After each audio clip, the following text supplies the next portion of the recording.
வையகம், வாழ்க வையகம், வாழ்க வளத்துடன்.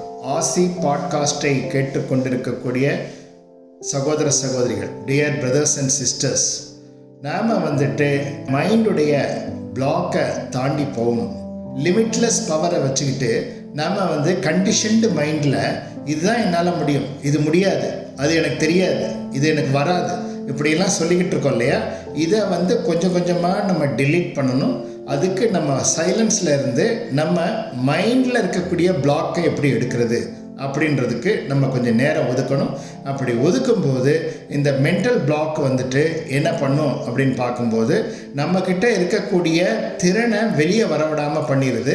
அந்த திறமையை வெளியே வர்றதுக்கு நம்ம என்ன செய்யலாம் அப்படின்னு பார்க்கும்போது, இப்போ ஒரு உதாரணமாக ஒரு விஷயம் சொல்கிறேன் பாருங்கள். நம்ம இவ்வளோதான் முடியும், நான் நிறைய முயற்சி பண்ணி பார்த்துட்டேன், பல வருஷமாக பார்த்துட்டேன், இப்படியெல்லாம் சொல்லுவோம். ஆனால் கொஞ்சம் ஊடுருவி பார்க்குற அறிவு நமக்கு வராததால் அப்படி சொல்லுவோம். இப்போ ஒரு பொண்ணு என்ன பண்ணுச்சு, சின்ன வயசுலேயே குடும்ப கஷ்டத்தினால பால் கறந்து, அவங்க அப்பாவுக்கு உடல் நலம் இல்லை, பால் கறந்து விற்றுக்கிட்டு இருந்தது. அப்புறம் 10 வயசு, 15 வயசு, இப்போ 20 வயசு, 25 வயசு இப்படி போயிட்டுருக்கு. அப்போ ஒரு பெரியவர் ஊருக்கு வராரு. அவர்கிட்ட போய் சொல்லுது நடந்த விஷயத்த. 15-20 வருஷமாக நான் வீடு வீடாக போயிட்டு பால் கறந்து என்ன பண்ணுறேன் அப்படின்னு சொன்னேன், மோர் செஞ்சு விற்றுக்கிட்டு இருக்கேன். இதே தான் நடக்குது. ஆனால் இது எங்கள் குடும்பத்துக்கு இந்த பணம் பத்தலை.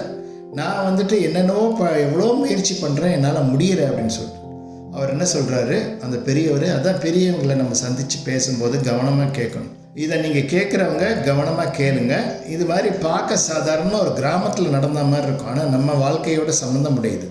அவர் என்ன சொல்கிறாரு, நீ என்ன பண்ணு, அந்த இதை அந்த மோர் விற்கிற காசில் ஒரு கோழி குஞ்சு வாங்கு அப்படின்னு சொல்கிறார்.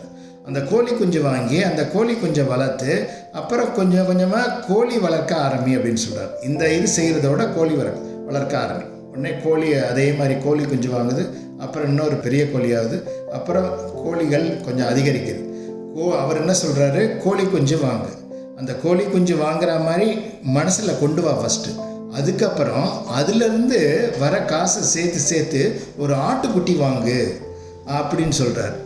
அதுக்கப்புறம் அந்த ஆடுகள் அதிகரிக்கும் போது நீ என்ன பண்ணு, காசு சேர்த்து நீ ஒரு பசு மாடையும் கண்ணையும் வாங்கு அப்படின்னு சொல்கிறார். அப்புறம் அந்த ஆடு வியாபாரம் நடக்குது. அப்புறம் பசு மாடும் கண்ணும் வாங்குது.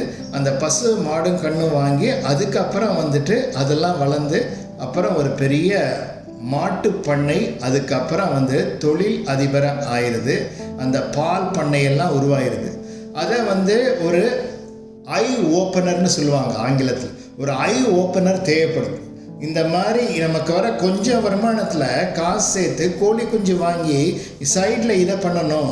அதுக்கப்புறம் அந்த கோழி பிஸ்னஸை ஆரம்பித்ததுக்கு பிறகு ஒரு ஆட்டுக்குட்டி வாங்கணும் அப்படின்லாம் இந்த பெரியவர் சொன்னதை வச்சு அது முயற்சி பண்ணுது.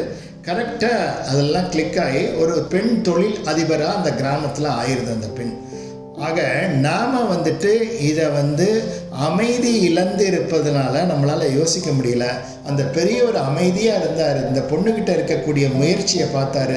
அந்த முயற்சியை ஹார்ட் ஒர்க் இருக்கே தவிர ஸ்மார்ட் ஒர்க்கு கிடையாது. ஸ்மார்ட்டாக சிந்திக்கிறதுக்கு அந்த பொண்ணுக்கு பயிற்சி அளிக்கிறாரு. இப்படி யோசி அப்படின்னு சொல்லி கொடுக்குறாரு.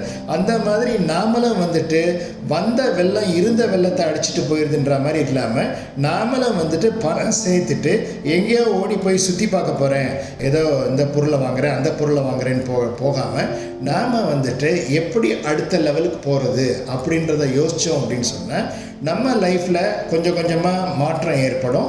அதனால் இந்த மென்டல் பிளாக் நமக்கு ஏதாவது ஒன்று இருக்கும். அந்த மென்டல் பிளாக்கை தீர்க்கணும். அதுக்கு என்ன பண்ணணும் அப்படின்னு பார்க்கும்போது, உடலை சந்தோஷப்படுத்துறதுக்கு நான் அதிக நேரம் ஒதுக்கிக்கிட்டே இருக்கேனா, மனதை சந்தோஷப்படுத்துறதுக்காக நான் முயற்சி பண்ணுறேன்னா, என்ன பண்ணிக்கிட்டு இருக்கேன், சோல் ஃபோர்ஸை அதிகரிக்கணும். சோல் ஃபோர்ஸை அதிகரிக்கிறதுக்கு இந்த உடலுடைய அத்தியாவசிய தேவையை பூர்த்தி பண்ணிட்டு, மனதிற்கும் அத்தியாவசிய தேவைகள் என்னன்னு பார்த்து பூர்த்தி பண்ணிட்டு சோல் ஃபோர்ஸை அதிகரிக்கும் போது நம்ம beyond our expectation we can reach. அந்த சோல் ஃபோர்ஸ் நம்மக்கிட்ட இல்லை.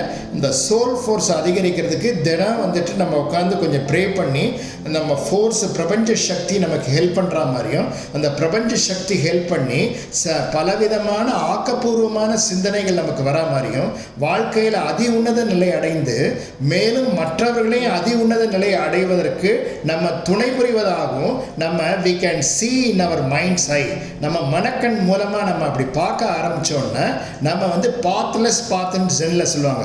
பாதை இல்லை, ஆனால் பாதை உருவாகும் நீ நடந்தீனா அப்படின்னு சொல்லுவாங்க. அந்த மாதிரி நமக்கு ஒரு பாதையே இல்லாத மாதிரி கண்ணை கட்டி விட்டா மாதிரி தெரிகிறது. அதுக்கப்புறம் பாதையை உருவாக்க முடியும் அப்படின்றது புரிய ஆரம்பிக்கும். வாழ்க்கையில் கற்பனைக்கு அப்பாற்பட்ட வெற்றியை நாம் அடைவதற்கு, நிச்சயமாக அடைவதற்கு நமக்கு இயற்கை உதவ தயாராக இருக்கிறது. இதை நம்பிக்கையோடு நாம் நிச்சயமாக வெற்றி பெறுவோம். நாம் வெற்றி அடைவது சர்வ நிச்சயம் என்ற ஒரு நம்பிக்கையோடு நீங்கள் செயல்பட வேண்டும்.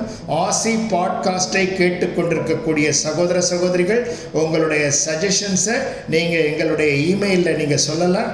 உங்களுக்கு வந்துட்டு என்ன சப்ஜெக்ட் நீங்கள் டிஸ்கஸ் பண்ண நினைக்கிறீங்களோ அதை வந்துட்டு நீங்கள் கமெண்ட்டில் போடலாம் என்று கூறிக்கொண்டு உங்கள் அனைவரையும் வணங்கி வாழ்த்தி நிறைவு செய்கின்றேன். வாழ்க வளத்துடன்.